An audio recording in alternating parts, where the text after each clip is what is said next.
नमस्कार मित्रों, आपके अपने YouTube channel mission academy Maharajganj में आप सभी का हार्दिक स्वागत करता हूं।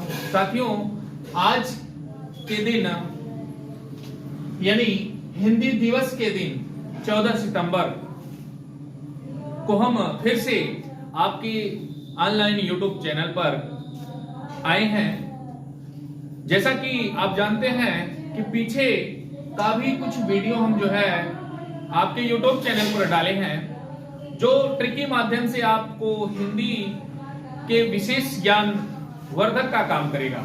अर्थात साथियों, आज हम एक हिंदी व्याकरण का छोटा सा टॉपिक लेकर आए हैं, समास, जो ट्रिक के माध्यम से आपको हम समझाएंगे कि समास होता है क्या। ठीक, समास क्या है?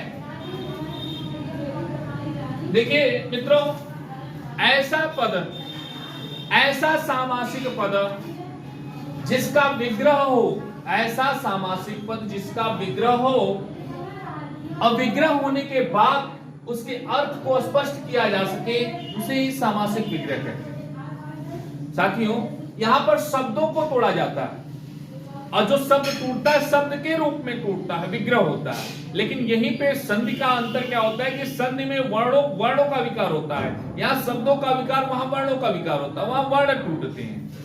तो साथियों, हम चलते हैं अपने टॉपिक पे, आते हैं समास और समास के भेद। आपने जाना समास किसे कहते हैं, समास के भेद क्या है। समास के मुख्य 4 भेद, लेकिन कुल 6 भेद। हमें हिंदी में 6 भेद ही पढ़ने होते हैं, हमें हिंदी में 6 भेद ही पढ़ने होते हैं, और वो 6 भेद हम आपको बताने जा रहे हैं। सबसे पहले आप उन भेदों को जानिए और फिर इसके बाद हम ट्रिक बता रहे हैं आपको। जैसे सबसे पहले आता आपका अव्ययी भाव समास। अव्ययी भाव समास। दूसरा आपका आता है द्वंद्व समास। द्वंद्व समास। तीसरा आपका आता है द्विगु समास। द्विगु समास। फिर इसके बाद आपका आता है कर्मधारय समास। कर्मधारय समास। कर्मधारय समास। फिर इसके बाद आपका 5वां आता है बहुव्रीहि समास। और फिर आता है आपका तत्पुरुष समास। तत्पुरुष समास। तत्पुरुष समास। ये आपके 6 समास हैं, और इन 6 समासों के बारे में आपको जानना है, क्योंकि आप जानते हैं कि हमने बताया कि हिंदी में इन 6 को जो है आपको पढ़ना होगा। तो हम इनको ट्रिक के माध्यम से जोड़ते हैं, ताकि एग्जाम में आपको यह सहायक के रूप, हमारी जो ट्रिक है वह एक सहायक के रूप में कार्य करे। तो चलते हैं, देखते हैं, उन ट्रिकों को हम जोड़ने का प्रयास करते हैं। जबकि हम ऐसे बता देना चाहते हैं, जो किताबी भाषा में आप जानते हैं कि अव्ययी भाव, जिसमें अव्यय होता है, अव्ययी भाव समास होता है। द्वंद्व दो, जिसका दोनों पद प्रधान होता है, द्वंद्व होता है। द्विगु में प्रथम पद प्रधान होता है। कर्मधारय में विशेषण विशेष्य होता है। बहुव्रीहि में एक अन्य अर्थ निकलता है। तत्पुरुष में कारक चिन्ह छुपे होते हैं। लेकिन मैं ट्रिक से जोड़ रहा हूं, और ट्रिक के माध्यम से अगर आप सीख लेते हैं तो आप एग्जाम में तुरंत उत्तर ला सकते हैं। तो उसके लिए मैं ट्रिक बना रहा हूं। द्वंद्व में और छिपे। द्वंद्व में और छिपे। द्विगु में गणना पद आवत है। गणना पद आवत है। द्वंद्व में और छिपे, द्विगु में गणना पद आवत है, जिसमें कारक चिन्ह छुपे, चिन्ह छिपे। तत्पुरुष समास, समास कहावत है। तत्पुरुष समास कहावत है। पहले पद में अव्यय, पहले पद में अव्यय, अव्ययी भाव समास, अव्ययी भाव समास। समास कहावत है, कहावत अव्ययी भाव समास कहावत है। आगे है आपका जिसमें विशेषण विशेष, विशेषण विशेष या इसको कह सकते हैं विशेषण विशेष, या इसको कह सकते हैं उपमेय उपमान, उपमेय उपमान, उपमान उपमेय उपमान, जिसमें विशेषण विशेष्य कर्मधारय समास कहावत है, कहावत है। फिर आता है आपका जिसमें अन्य पद प्रधान हो, जिसमें अन्य पद प्रधान हो, प्रधान हो, बहुव्रीहि समास कहावत है, बहुव्रीहि समास कहावत है। मित्रों देखिएगा, मैं इसकी व्याख्या करने जा रहा हूं। पहले ये देखिए कि 6 समास इस लाइनों में आ गया है कि नहीं आ गया। पहले देखिए, ये पहला आपका है द्वंद्व समास आ गया 1, और ये देखिएगा द्विगु समास 2, और ये देखिएगा तत्पुरुष समास 3, और ये देखिएगा अव्ययी भाव समास ये देखिए 4, और ये देखिए कर्मधारय समास 5, और ये देखिएगा बहुव्रीहि समास 6। 6 को मैंने बस इस 5 लाइन में ही पूरी व्याख्यात कर दिया है, और इस 5 लाइन को अब मैं तोड़ने जा रहा हूं और आपको उदाहरण से समझाने जा रहा हूं कि देखिए कि अब इन समास को आप इन ट्रिक के माध्यम से पहचानेंगे कैसे, जानेंगे कैसे। तो देखिए ये जो द्वंद्व में और छिपे लिखा हुआ है, द्वंद्व समास के बीच में और छिपता है। हमने यहां पहले ही बताया था द्वंद्व में आपको कि द्वंद्व में दोनों पद प्रधान होता है, जो आपका विग्रह होता है दोनों पद प्रधान होता है। जैसे यहां पे मैं उदाहरण ले लेके समझाता हूं आपको, जैसे माता पिता, इसको आप योजक चिन्ह में भी रख सकते हैं। योजक चिन्ह समझते हैं, ये योजक चिन्ह होता है, योजक चिन्ह होता है। और ये योजक चिन्ह अगर लगा है किसी शब्दों के बीच, तो वह और एवं तथा का भाव देता है। अर्थात हम इस माता और पिता को माता और पिता लिख सकते हैं योजक चिन्ह के स्थान। तो देखिए द्वंद्व में और छिपे, देखिए द्वंद्व में और आया कि नहीं आया, ये ट्रिक देखिए, द्वंद्व में और छिपे। द्विगु में गणना पदावत है। अब ये द्विगु समास जो होगा उसमें गणना होगा, गणना माने गिनती, गणना का अर्थ होगा गिनती, अर्थात जहां गिनती होगी वहां द्विगु समास होगा। जैसे तिराहा, इसका विग्रह होगा 3 राहों का समूह, 3 राहों का समूह, समूह या समाहार।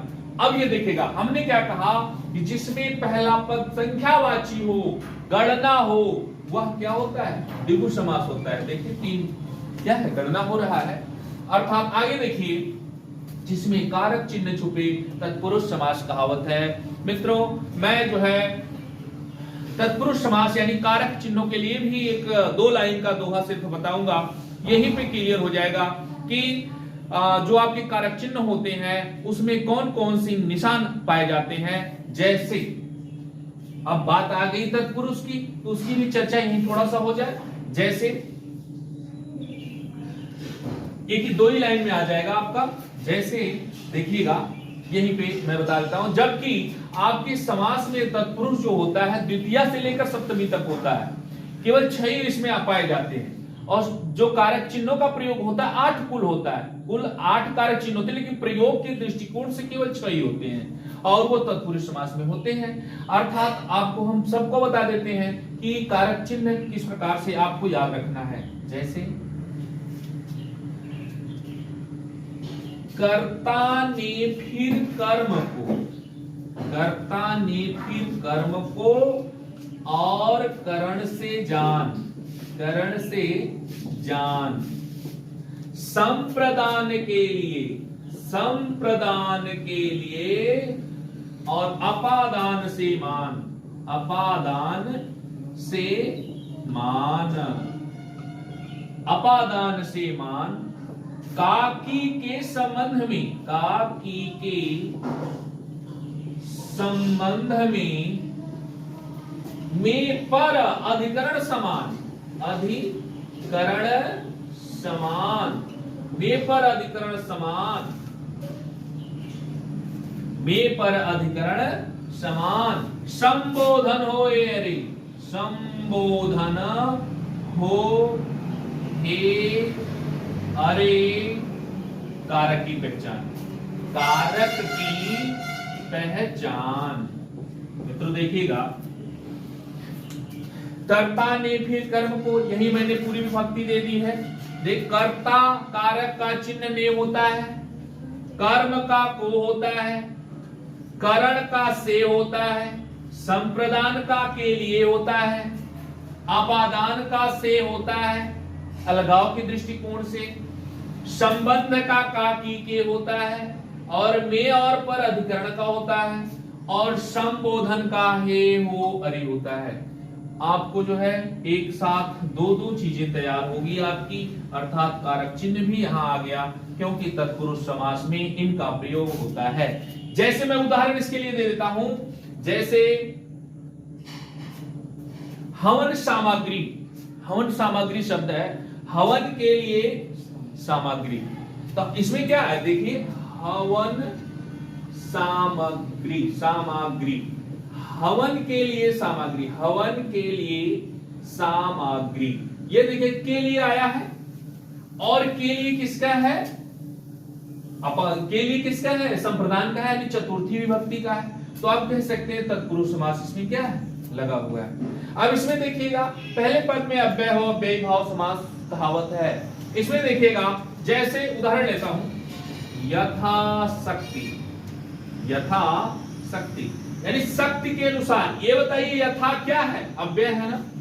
हमने अव्यय आपको बताया था कि अव्यय के मुख्य 4 भेद होते हैं और कुल 5 भेद होते हैं। 4 भेद जो मुख्य है वो इंपॉर्टेंट आपके लिए होते हैं, जैसे मैं बता रखा हूं पहले ही आपको कि क्रिया विशेषण अव्यय, संबंध बोधक अव्यय, समुच्चय बोधक अव्यय, विस्मयादि बोधक अव्यय, और एक और निपात अव्यय के रूप में जुड़ा हुआ है। अर्थात इन अव्यय शब्दों से जिन शब्द का शुरुआत होता है उन शब्दों में अव्ययी भाव समास होता है।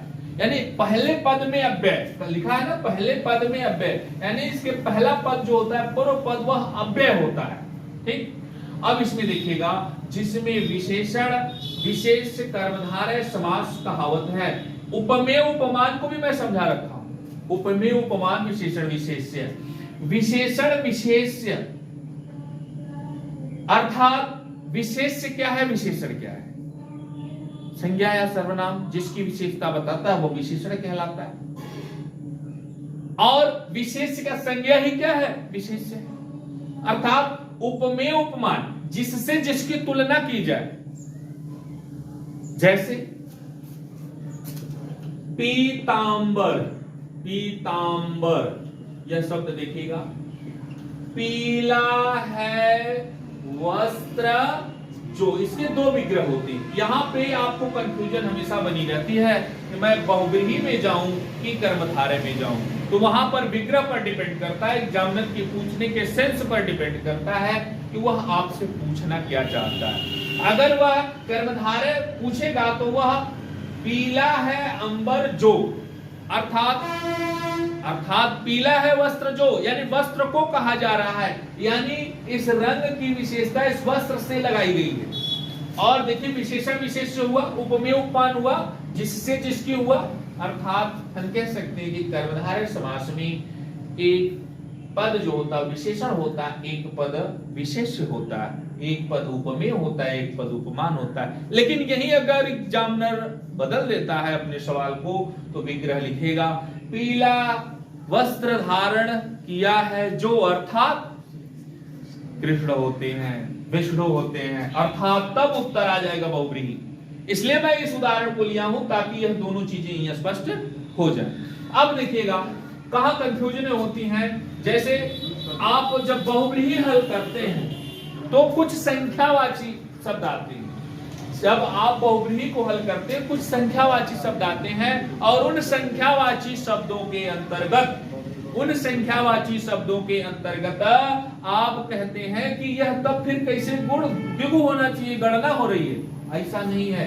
जब भी विशेष अर्थ निकलेगा ऐसे कंडीशन में, जब दो समास आने लगे, यानी एक गणना तो हो रही है कि विशेष अर्थ भी आ रहा है, तो उत्तर आपका क्या होगा?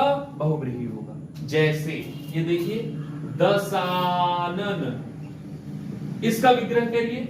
10 है मुख जिसके, 10 है आनन, आनन माने मुख, 10 है मुख जिसके, अर्थात देखिएगा जिसके, अर्थात।